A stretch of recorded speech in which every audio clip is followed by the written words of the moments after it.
আসসালামু আলাইকুম এভরিওয়ান, আশা করছি সকলে ভালো আছেন। আমাদের আজকের রেসিপি তালের দুধ মালাই পিঠা। আশা করছি আপনাদের সকলের কাছে ভালো লাগবে এবং সহজও লাগবে। আমার আজকে সহজ রেসিপি আপনাদের সকলের কাছে ভালো লাগলে অবশ্যই আমাকে একটু ভালোবাসা দিয়ে যাবেন। আর এই পিঠা বানানো কিন্তু খুবই ইজি, কোনো ধরনের কোনো ঝামেলাই হবে না। আর এখন যেহেতু গরমকাল, তো আমরা সাধারণত পিঠা খাই কিন্তু শীতকালে, গরমকালেও কিন্তু খাওয়া যাবে। এই পিঠাটা একটু ঠান্ডা টাইপের হবে। তো এখন যেহেতু তীব্র গরম, বাইরে প্রচন্ড পরিমাণে গরম, আপনারা তো সবাই জানেন। এখন গরমকালেও আপনারা এই ডেজার্টটা খেতে পারবেন আর শীতকালেও কিন্তু খেতে পারবেন। যাই হোক, আমি চলে যাচ্ছি মূল রেসিপিতে। পিঠা তৈরি করার জন্য আমি এই যে দেখতে পাচ্ছেন একটা বোলে দিয়ে দিচ্ছি 2 কাপ চালের গুঁড়ি, মেজারমেন্ট কাপ দিয়ে মেপে নিয়েছি। তারপর দিয়ে দিব হাফ কাপ চিনি, অর্থাৎ আপনারা মিষ্টি অনুযায়ী ব্যবহার করবেন। আপনাদের কার কতটুকু লাগবে সেই অনুযায়ী মিষ্টিটা ব্যবহার করলেই হবে। তারপর আমি এখানে দিয়ে দিব হাফ কাপ নারকেল কোড়া। আর নারকেলটা দেখতে পাচ্ছেন একটু কালচে কালচে দেখা যাচ্ছে। নারকেল কোড়ানোর পরে মালাতে এক্সট্রা যে নারকেলটা থাকে, আমি সেই নারকেলটা এখানে ব্যবহার করেছি।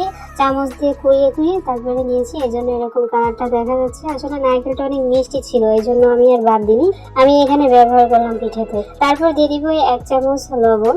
1 চামচ লবণ দেওয়ার পর আমি এখানে দেখতে পাচ্ছেন 1/3 কাপ নিয়েছি হলো চীনা বাদাম। এই চীনা বাদামটা আমি শিলপাটায় গুঁড়ো করে তারপর ভেঙে নিব, হাফ গুঁড়ো করে নিব, খুব বেশি গুঁড়ো করে না করলেও কিন্তু চলবে। তো দেখতে পাচ্ছেন আমি বাদামটা গুঁড়ো করে এখানে দিয়ে দিলাম। এখন সমস্ত উপকরণগুলো আমি ভালো করে একটু হাত দিয়ে মেখে নিব, যাতে শুকনো উপকরণগুলো কোথাও এক জায়গায় দলা পেকে না থাকে। তার জন্য আমাদের শুকনো উপকরণগুলো যখন ভালো মতো মেশানো হয়ে গেছে, তখন আমি এখানে দিয়ে দিব 1 কাপ তালের শাঁস, অর্থাৎ তাল আর কি। তো দেখতে পাচ্ছেন আমি যে কাপ মেপে চালের গুঁড়ি নিয়েছিলাম, সেই কাপেরই 1 কাপ আমি নিলাম তালটা দিয়ে এখন খুব সুন্দর করে মিশিয়ে নিব। এখানে কিন্তু এক্সট্রা পানির কোনো প্রয়োজন নেই, যে তালটা আছে আমাদের সেই তালটাই এখানে মিশিয়ে নিলে কিন্তু হয়ে যাবে, ঠিক আছে। তো হাত দিয়ে খুব সুন্দর করে এখানে একটু চেপে চেপে মেখে নিতে হবে, তাহলে দেখবেন যে আর কোনো ধরনের কোনো পানি কিন্তু এখানে ব্যবহার করা লাগছে না। তো দেখুন আমি তালটা দিয়ে খুব সুন্দর করে মেখে নিয়েছি। আর আমার তালটা খুব ভালোভাবে ছাঁকা ছিল না, যার জন্য ভিতরে একটু ওই যে আঁশ যুক্ত দেখা যাচ্ছে। তো আপনারা অবশ্যই তালটাকে ভালো করে ছেঁকে নেবেন, ঠিক আছে। অনেকদিন ফ্রিজে ছিল, তো আমার তো মনে না থাকার জন্য আসলে এরকম ভুলটা হলো। তবে আপনারা খুব সুন্দর করে তালটাকে ছেঁকে নেবেন। আচ্ছা, যাই হোক, আমাদের চালের গুঁড়োটা যখন ভালো করে মেশানো হয়ে গেছে, তখন এই যে দেখতে পাচ্ছেন আমি চলে এসেছি চুলায় একটা কড়াই বসিয়ে দিয়ে তার মধ্যে দিয়ে দিব 1 কেজি দুধ। আমি এখানে লিকুইড দুধ ব্যবহার করছি 1 কেজির প্যাকেটের। 1 কেজির প্যাকেট দেওয়ার পর আমি এখানে দিয়ে দিব 1/2 কাপ গুঁড়া দুধ। গুঁড়া দুধটা খুব বেশি দেওয়া লাগবে না, আর গুঁড়া দুধটা দিলে ভালো হবে, তবে না চাইলে কোনো প্রয়োজন নেই, ঠিক আছে। আমি দিয়ে দিলাম, একটু নেড়ে চেড়ে নিব। গুঁড়ো দুধটা দেওয়ার পরে একটু নেড়ে চেড়ে নিতে হবে। নেড়ে চেড়ে নেওয়ার পর এখানে দিয়ে দিব আবারও হাফ কাপ চিনি। তারপরে দিয়ে দিব 2টো তেজপাতা। তারপরে দিয়ে দিব 1 চামচ এলাচের গুঁড়ো আর সামান্য একটু লবণ। এখানে মানে মিষ্টিতে একটু লবণ ব্যবহার করলে খেতে কিন্তু অনেক বেশি মজা হয়, পিঠার টেস্টটা কিন্তু অনেক বেড়ে যায়, ঠিক আছে। আর মিষ্টিটা আমি দিয়েছি আমার প্রয়োজন অনুযায়ী, আপনারা আপনাদের প্রয়োজন মতো আপনারা এখানে মিষ্টিটাকে দিয়ে দিবেন, ঠিক আছে। এখন দুধটাকে আমি খুব সুন্দর করে আমি নেড়ে চেড়ে জাল করে নিব, বলক তুলে নিব। 2টো বলক দিলেই কিন্তু হয়ে যাবে। তো আমি হাই ফ্লেম করে তারপরে আমি এখানে দুধটাকে জাল করে নিয়েছি। আমাদের দুধটা যখন 2টো বলক চলে এসেছে, তখন আমি এখানে দিয়ে দিচ্ছি এই যে গোল শেপ করে, তারপরে আমি দিয়ে দিচ্ছি পিঠাগুলো দিয়ে দিচ্ছি। এখানে আমি আমার শেপের অনুযায়ী দিচ্ছি, আপনারা আপনাদের শেপ অনুযায়ী দিতে পারেন, মানে আপনাদের ইচ্ছা ভাবে দিতে পারেন। আপনারা লম্বা ভাবেও দিতে পারেন, আমার মতো গোল করেও দিতে পারেন, অথবা আপনাদের যে কোনো মানে ডিজাইন করেও কিন্তু এখানে দিতে পারেন। এটা সম্পূর্ণ আপনাদের ব্যক্তিগত ব্যাপার, ঠিক আছে। তো দেখতে পাচ্ছেন আমি এরকম বল করে করে তারপরে দিয়ে দিব। তো যখন 6-7টা দেওয়া হয়ে যাবে, তখন কিন্তু আপনাদের একটু নেড়ে দিতে হবে যাতে নিচে লেগে না যায়, তার জন্য। তো আমিও কিন্তু একটু নেড়ে চেড়ে নিচ্ছিলাম, যেটা আমার অফ ক্যামেরায় চলে গেছে। আর চুলার আঁচটা এই পর্যায়ে একদম লোতে রেখে তারপরে আমি পিঠাগুলো কিন্তু দিয়েছি।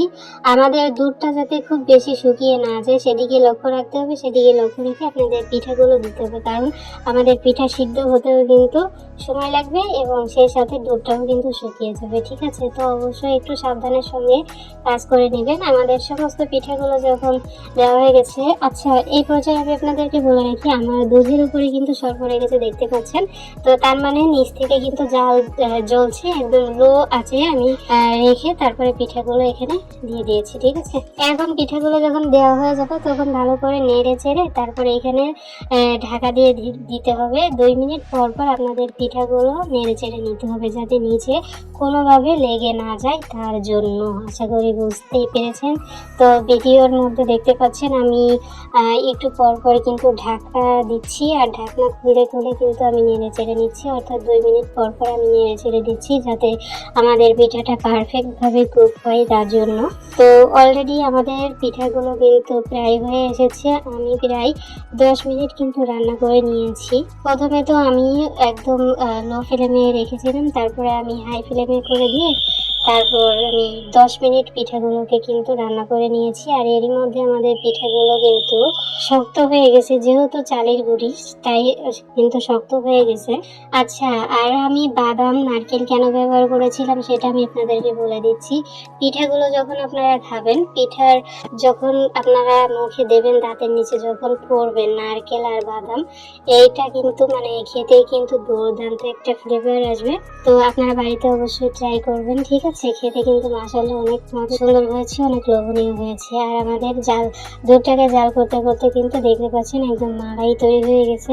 আমাদের দুধটা কিন্তু অনেকটাই ঘন হয়ে গেছে, আপনারা কিন্তু ভিডিওর মধ্যে দেখতে পাচ্ছেন। এখন আমি জালটা বন্ধ করে দিয়ে তারপর অনবরত নেড়ে চেড়ে ফ্যানের নিচে রেখে তারপর আমি নর্মাল করে নিব, একদম ঠান্ডা করে নিব। ঠান্ডা হলে কিন্তু দুধের মানে মালাইটা কিন্তু একদম গাঢ় হয়ে যাবে। তো আমি চেয়েছিলাম ফ্রিজে রেখে তারপর আমি আপনাদেরকে দেখাবো, কিন্তু হাতে অত সময় না থাকার জন্য আমি কোনো রকম একটু ঠান্ডা হয়ে গেলেই আমি আপনাদেরকে পরিবেশন করে দেখাচ্ছি। যেহেতু আমি আপনাদের জন্য ভিডিও তৈরি করছি, এই জন্য আমার বাইরের আলোটাই প্রয়োজন ছিল। তো বাইরের আলোটা থাকতে থাকতে আমি আপনাদেরকে ভিডিও শ্যুট করে দেখিয়ে দিলাম। তো আই হোপ আপনারা বুঝতে পেরেছেন। তো দেখতে পাচ্ছেন দুধটা কতটা সুন্দর হয়েছে, একদম মালাই তৈরি হয়ে গেছে। এই জন্য আমি এই পিঠার নাম দিয়েছি হলো তালের দুধ মালাই পিঠা। তো আশা করছি আপনাদের সকলের কাছে আমার আজকের সহজ রেসিপি ভালো লেগেছে। তো দেখতে পাচ্ছেন কতটা লোভনীয় হয়েছে, কতটা দুর্দান্ত হয়েছে, সেটা তো আপনারা বাড়িতেই অবশ্যই ট্রাই করবেন। এখন যেহেতু তীব্র গরম বাইরে, তো এরকম ঠান্ডা ঠান্ডা পিঠা বা ডেজার্ট আইটেম কিন্তু সবারই প্রয়োজন। আর আমি আপনাদেরকে একটু দেখিয়ে দিচ্ছি যে আমাদের পিঠার কালারটা ঠিক কেমন। আমি উপর দিয়ে একটু মালাইটা সরিয়ে দিয়ে তারপর আমি আপনাদেরকে দেখিয়ে দিচ্ছি। আসলে মালাইয়ের জন্য আমাদের পিঠার কালারটা মানে সঠিক কালারটা কিন্তু দেখা যাচ্ছে না।